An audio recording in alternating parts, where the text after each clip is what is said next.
ఇలాంటి మతాన్ని మన వాళ్ళు ఎంచుకున్నందుకు మన వాళ్ళు తన్నాలండి వాళ్ళకి. తప్పు వాళ్ళ తప్పే ఉందన్న. ఆ బుక్ పుస్తకం ఏందన్న? ఎక్కడ ఉన్నారు స్వామి ఇప్పుడు? బృందావనంలో, యూపీలో. బృందావనంలో ఒక సంతోషం పుస్తకం. స్వామి.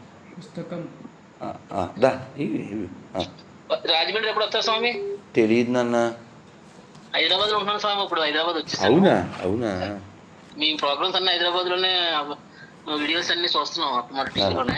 అంటే ఇంటర్వ్యూలు హైదరాబాద్లో ఇస్తాం, ఇంటర్వ్యూ హైదరాబాద్ కానీ ప్రయాణాలు చాలా ఉంటాయి కదా. కానీ మీ వీడియోస్ చాలా అద్భుతంగా మాట్లాడుతున్నారు స్వామి. నాన్న మీ వాయిస్ చాలా బాగుంది స్వామి. మీరు ఇలాగే పాటలు బాగా చాలా హైలైట్ అవుతున్నాయి స్వామి. నాన్న కంఠం చాలా అద్భుతంగా ఉంది స్వామి. నాన్న కానీ ఇప్పుడు అదే తలుసుకున్నాను టీవీ చూస్తుంటే, తిరుపతిలో వీళ్ళని తరవండ్రా నడుస్తుంటే ఎవరు కూడా పట్టించుకోలేదు స్వామి అంటాను. ఇప్పుడు వాళ్ళందరూ వాళ్ళే వెళ్ళిపోతారు స్వామి.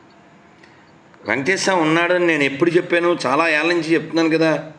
అవును స్వామి. తిరుమలలో ఉన్నది వెంకి, మీ పెంకి పెట్టుకున్నోడి కల్లా పగులుతుంది టెంకి.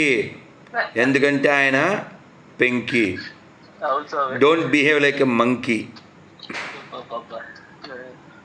వీడియోస్ మాత్రం చాలా బాగా వస్తున్నాయి స్వామికి. టీవీ కనెక్షన్ చేసుకుని యూట్యూబ్ లో చూస్తున్నాడు. సెల్లో చూడలేదు డైరెక్ట్ టీవీలోనే. చాలా అద్భుతంగా ఉన్నాయి స్వామి. హైదరాబాద్ వచ్చాడు ఫోన్ చేయండి స్వామి. రాజమండ్రి వచ్చాడు మీరు ఫోన్ చేశారు కానీ నేను రాలేకపోయాను స్వామి. అప్పటికే హైదరాబాద్ వచ్చేసాను. హరే కృష్ణ నాన్న, హరే కృష్ణ నాన్న.